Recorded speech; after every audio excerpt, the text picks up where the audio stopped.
Сәлем достар, мен бүгін сіздермен өте оңай печеньенің рецептісімен бөлісемін. Бізге жұмыртқа, тұз, қант, айран, май, ұн қажет. Барлық заттарымызды араластырып, қамыр илейміз.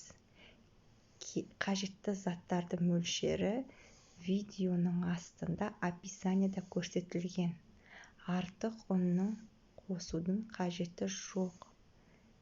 Біраз илеп жіберсек, нанымыз міндетті түрде бірігеді.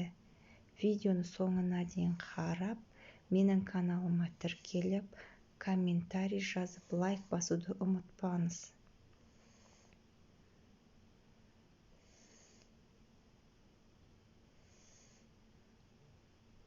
Бұл печенье өте тез дайын болады. Дайын болған қамырымызды 10 минут демалдырамыз. Нанымызды видеодағыдай жайып, бетіне қант сеуіп, оқтаумен 1-2 рет жүріп өтейміз. Кез келген формаңызбен кесіп алуға болады. Алдын ала қызып тұрған пешіңізге 25-30 минут пісіріп аласыздар.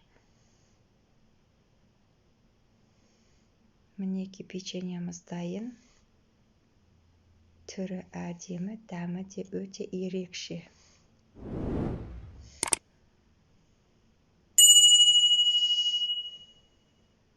Сіздермен бірге болған арайлым. Астарыңыз дәмді болсын.